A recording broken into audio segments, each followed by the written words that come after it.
Escolhido por Lula, Ricardo Lewandowski assume hoje o comando do Ministério da Justiça.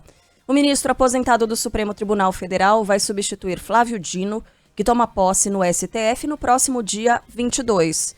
Ontem, o atual ministro, que está se despedindo, fez um balanço das ações à frente da pasta, foi elogiado pelo presidente da República. E o João Pedro Melo está por aqui para contar tudo para a gente. Bom dia, JP. Oi, Carlinha, bom dia para você, bom dia para todo mundo que está nos acompanhando. Pois é, depois de alguns dias de ajuste, ali da agenda pessoal, hoje Ricardo Lewandowski toma posse como ministro da Justiça e Segurança Pública. Estão previstas duas cerimônias diferentes. A primeira de manhã às 11 horas, com a presença do presidente Lula e de outros membros do governo federal, e uma outra no período da tarde, essa já no Ministério da Justiça e Segurança Pública, em que Ricardo Lewandowski deve dar posse aos secretários da pasta. Há uma avaliação de bastidor já, viu, sobre essa posse de Lewandowski. Estão dizendo que há uma série de questões pendentes da gestão de Flávio Dino. Isso quem diz, obviamente, são aliados de Lewandowski. Entre elas, a gente tem o enfrentamento de problemas de segurança pública no Rio de Janeiro e na Bahia, elaboração de um plano de recompra de armas de fogo e a obrigatoriedade de câmeras em fardas policiais. Há também a questão do garimpo ilegal. Ontem, no último dia em que esteve à frente da pasta da Justiça e Segurança Pública, Dino participou dessa espécie de despedida que foi no Palácio do Planalto. Apresentou uma série de dados relacionados à segurança no Brasil em 2023, inclusive resultados e entregas da gestão dele. A gente teve uma queda nos registros de crimes violentos, segundo Flávio Dino, homicídios e latrocínios caíram, o latrocínio que é o roubo seguido de morte. Ao comentar os resultados, Dino destacou que os casos de latrocínio caíram mais de 23% e os feminicídios caíram cerca de 2%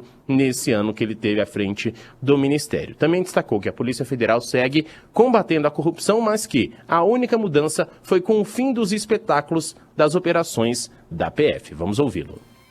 A Polícia Federal continua, sim, firmemente, todos os dias combatendo a corrupção. O que mudou é que nós pusemos fim à política de espetacularização do combate à corrupção, que é uma forma de corrupção. Quem usa a corrupção, combate à corrupção como bandeira política, é tão corrupto quanto corrupto.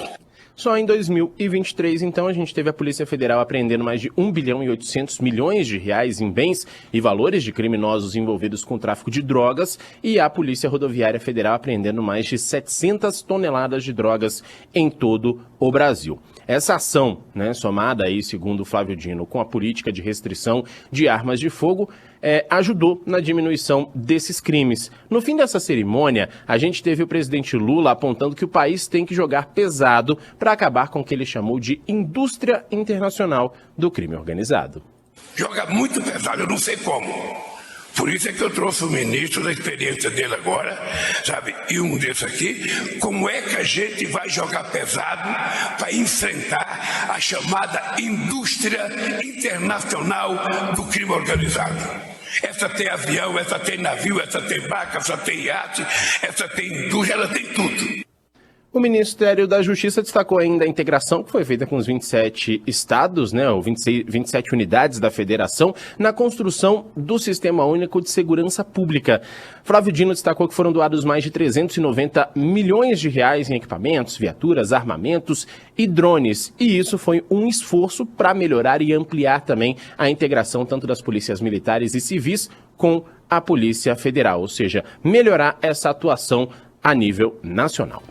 JP, também, ontem houve a retomada dos trabalhos ontem não, hoje tem a retomada dos trabalhos do STF, inclusive com a presença do presidente, e aí tem muito assunto importante na pauta, né?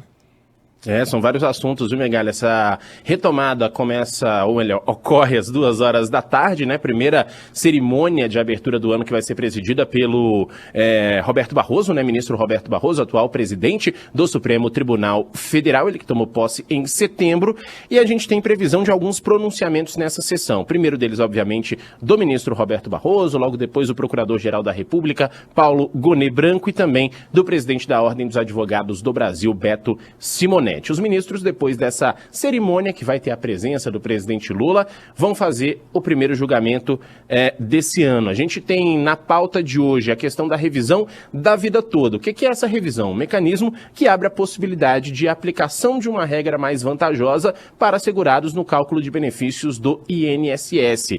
Essa deliberação ela vai ser retomada no voto do ministro Alexandre de Moraes, que tinha pedido o envio do caso ao plenário presencial em dezembro. Essa discussão ela está envolvendo agora estabelecer uma série de orientações como devem ser feitos os pagamentos, né? Para como devem ser feitos esses pagamentos. Há outros vários temas na pauta só desse mês de fevereiro. Por exemplo, casamento de pessoas com mais de 70 anos de idade, chamada uberização, além da liberdade religiosa para fotos de documentos oficiais. Essa é uma questão que entrou muito no noticiário ao longo dessa semana sobre as restrições que foram colocadas ao uso de itens como burcas, entre outras questões, né? Itens que cobrem a cabeça e partes do rosto nessas fotos de documentos oficiais, ou seja, identidade, passaportes, entre outros.